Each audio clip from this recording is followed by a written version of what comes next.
राज्य के मुख्य निर्वाचन पदाधिकारी रीना बाबा साहब कंगाले प्रेस वार्ता लेके बताई नावे कि लोकसभा चुनाव में ये बार करीब 1.25 लाख मतदाता मन नवा जुड़ गए हावे। प्रदेश में लोकसभा चुनाव के प्रशासनिक स्तर में तैयारी शुरू हो गई है। राज्य के मुख्य निर्वाचन पदाधिकारी रीना बाबा साहब कंगाले आज मुख्य निर्वाचन पदाधिकारी कार्यालय के सभाकक्ष में पत्रकार वार्ता में बताइन कि लगातार मतदाता सूची के पुनरीक्षण के काम 5 अक्टूबर नवंबर महीना ले चलत रही से जौन की अब पूरा हो गए है। आज मतदाता सूची के अंतिम प्रकाशन के बाद प्रदेश में 11 लोकसभा चुनाव में 2,05,13,252 मतदाता मन के नाम शामिल करे गए है।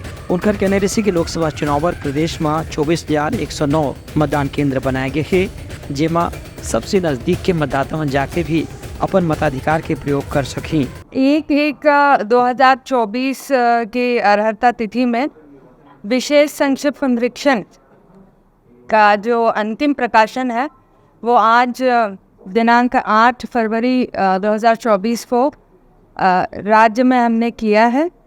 ये जो विशेष संक्षिप्त पुनरीक्षण है इसमें अंतिम प्रकाशन होने पर लगभग 2,05,13,252 मतदाताओं की जो विधानसभा वार मतदाता सूची है उसका जो प्रकाशन है वो हमने हमारी वेबसाइट co.chhattisgarh.nic.in पे आज सुबह 11 बजे साझा किया है। राज्य में जो लोकसभा चुनाव है वो शीघ्र ही होने वाले हैं और जो 11 संसदीय निर्वाचन क्षेत्र हैं और 90 विधानसभाएं हैं उसके अंतर्गत समाहित, उनमें कुल 24,109 जो है मतदान केंद्र है। जो हमारी मतदाता सूची है वो मतदान केंद्रवार महिला पुरुष और थर्ड जेंडर इस तरह से बनती है और प्रकाशित होती है।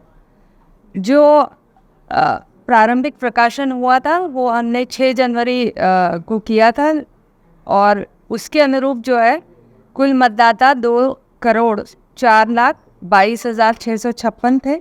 उनकर कहने से कि ये बार के विधानसभा चुनाव के 1 महीना बाद ही करीब 1,20,092 मतदाता मन के संख्या बढ़ गया हवे। संगे संग हर जिला के निर्वाचन अधिकारी ला भी लक्ष्य दे रही से कि ओमन मन अपन क्षेत्र के नवा मतदाता मन के नाम ला अनिवार्य रूप से जुड़वाए के प्रबंध करें। यही पाए के इधर करीब 1 महीना के ही अंतराल में 1.25 लाख के आसपास मतदाता मन की संख्या बढ़ गई हवे, जो उनकी लोकतंत्र पर एक अच्छा संकेत है। ब्यूरो रिपोर्ट उतलंघा न्यूज।